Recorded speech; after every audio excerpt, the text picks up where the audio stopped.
This is the day that the Lord has made. We will rejoice and be glad in it. No kada daw ang adlaw nga gibuhat sa Ginoo angay ta nga magbayag sa mata ng Dios ni anak. Apan usahay no sa ato kinabuhi. Maka-appreciate ka sa mata sa katsadaon sa ato ang adlaw kung katsada ang mga nitabo sa ato kinabuhi. Tsako ba? Makaroon at siya sa kung adlaw ay kay nakot na ko nagawat kwarta. Nung usahay na silang kinabuhi at siya sa kung adlaw kay nadyo ko'y nagawat karoon na katsada. Apan church, mga Kristohan ng mga anak diya sa Diyos.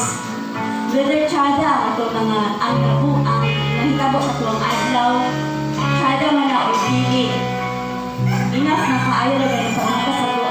Sa mata na ito, yung ginhawa pa na pati hangin na ginhawa. Enough na kayo ng mga kailundang katsada ang tuwang adlaw. Kung ang ngayon, ganun ka ng pasalamatan nila sa Diyos. So, ang first ato ang lawas. So, ang ato ang kasing-kasing, wala kayo na ipahubay. Ang ato ang uto, kung matulog ka, mapahubay na na. Pero ato ang kasing-kasing, bisan pag matulog ka, wala na ipahubay. Sige na, kapitik. Karoon na, aga po kayo kinabuhi. O, nasayod mo, nang matapusan na ito, karoon ka na, apay kinabuhi.